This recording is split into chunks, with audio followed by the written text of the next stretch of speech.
Hi, this is Dr. Ralph Wilson with Web Marketing Today.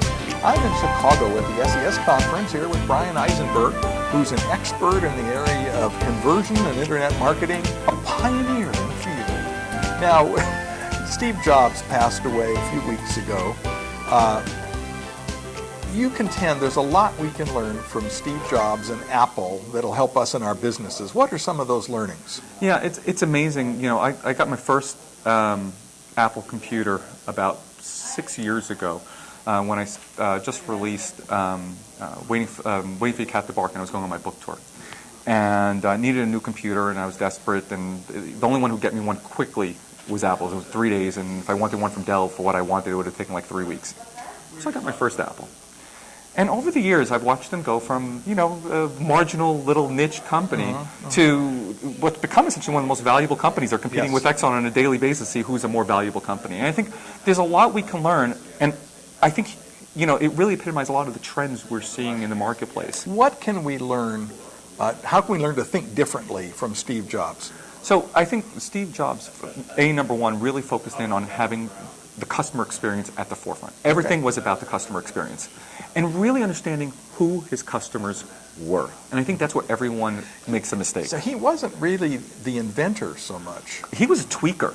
He looked at what other people did and said, I can just make the experience so much richer, so much better, that if people get excited about the experience, they'll share it with others and we'll become more profitable and we'll grow. And so the value of customer experience was big time. Is priceless. And he launched a new ad called Think Differently, right? You can, the dreamers, the innovators, the people who are crazy like him.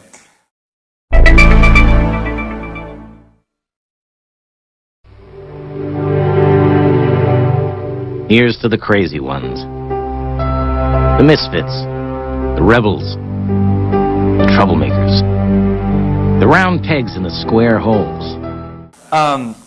And it was huge, and it reaffirmed who their customers were. They were the people on the edge. They were not the people who think like everyone else, because at the time, all the PCs that were out there were beige box, gray box, boring, and they were trying to satisfy the masses. And he said, look, we don't have to satisfy everybody. We can just satisfy our customer. We can give them the best experience that they can possibly have. So customer experience, what else? So he then went ahead and said, look, you know what, we're going to create end-to-end solutions. We're going to take care of every little detail of the experience, because you can't leave anything to chance in the experience. The same way as like if you owned a restaurant, you wouldn't let your bathroom get dirty, because if your bathroom gets dirty, it's going to give people a perception. He worried about every single detail. So the reason the iPod became so successful, when there was other MP3 players with replaceable batteries, and there were other... And a lot cheaper. Yeah, and a lot cheaper. And there were cell phones, right, that were a lot cheaper.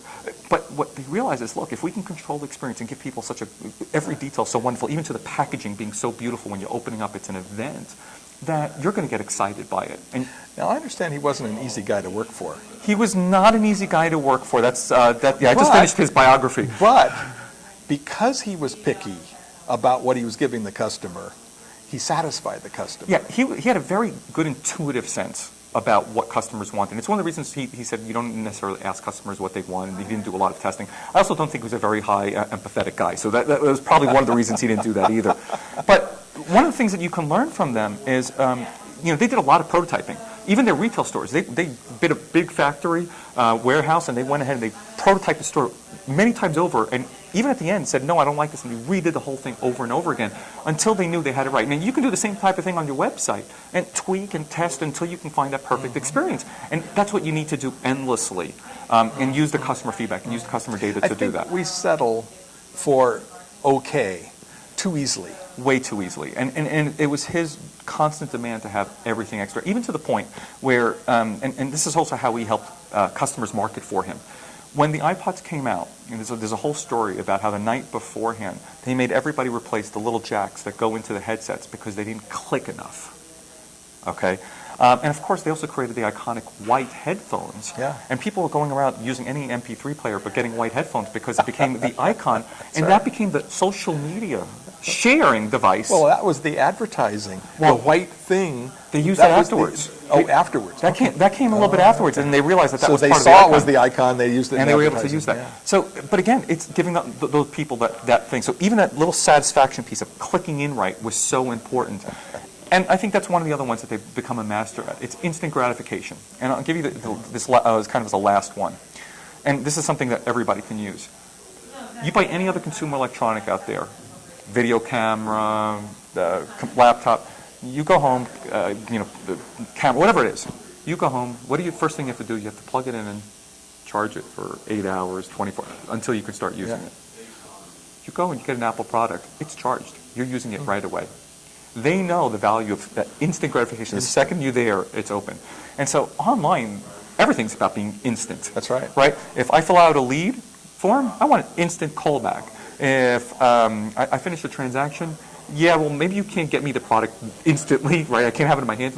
But what can you do to make me feel that it's being shipped quickly? Can you give me an instant gift afterwards? Maybe a video that explains how the product works, whatever it is. Or in stock or anything. Yeah, just to make people feel that they're getting that instant gratification. And if you just look at some of the things that they've done, I think people can learn a tremendous amount and obviously realize how they can become a great company by focusing on building great experiences for their Well, customers. thanks for sharing with us, Bryan. Tell me about your business, the way you do. So I am a speaker, author, and a consultant. And you can find me blogging at bryaneisenberg.com, tools.com. Thanks so much. You're very welcome. This is Ralph Wilson with Web Marketing Today.